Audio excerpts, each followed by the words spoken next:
हम सब कभी ना कभी दान पुण्य करते रहते हैं और जो हमारे बड़े बुजुर्ग हैं या हमारे शास्त्रों में लिखा गया है कि जब भी आप कभी दान पुण्य करें तो कहते हैं कि अगर एक हाथ से करो इस तरीके से दान पुण्य करना चाहिए कि अगर दाएं हाथ से किया तो बाएं हाथ को पता नहीं चलना चाहिए। कहने का मतलब दान अक्सर गुप्त उसमें होता है ताकि किसी को पता ना चले, आपको भी ना पता चले। कहने का मतलब आपने किया लेकिन आपने किसको किया ये आपको मतलब पता नहीं होना चाहिए। अक्सर लोग दूसरों की हेल्प तो कर देते हैं, मतलब दान पुण्य कर देते हैं, लेकिन वो क्या करते हैं, ऐसे लोगों की करते हैं जो उनके सामने रहते हैं। और जब वो लोग सामने रहते हैं और मान लो उन्होंने किसी रूप में किसी को पैसा दिया है, कुछ भी किसी भी वे में पैसे के रूप में हो या किसी और चीज़ के रूप में आपने किसी की हेल्प की हो, तो अब जब आपने दान पुण्य कर दिया है, आपने दान पुण्य कर दिया है और वो दान पुण्य का ये पैसा वो किसी भी वे में यूज़ करे, किसी भी तरीके से यूज़ करे और वो आपके सामने है वो इंसान।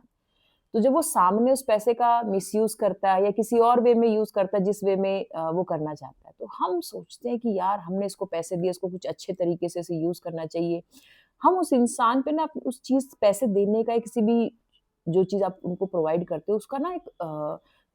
वो दिखाने लग जाते हैं। क्या कहते हैं कि ऑर्डर चलाने लग जाते हैं या फिर ऐसा शो करते हैं कि हमने उन पे एहसान किया है और सामने वाला उस एहसान का एहसान को मतलब वो एहसान ही कहलाने लग जाता है जब आप उनको बताते हो कि हाँ भाई आप फील कराते हो कि हाँ भाई हमने तुम्हें ये पैसे इसलिए दिए थे और तुम इसका किस तरीके से यूज कर रहे हो। तो वो पुण्य कहिए, वो जो पुण्य आप कर रहे थे या दान पुण्य कर रहे थे, वो दान पुण्य ना रह के वो एहसान का रूप ले लेता है। और आगे चल के क्या होता है कि फिर आपको बुरा लगता है कि आपने किसी अच्छे पर्पस के लिए किसी को कुछ दान पुण्य किया, उनकी फाइनेंशियल हो या किसी और वे में हेल्प की और उन्होंने उसका मिसयूज किया। तो इसीलिए बड़े बुजुर्ग कह के गए हैं कि जब भी आप कभी दान पुण्य करें, ऐसी जगह गुप्त दान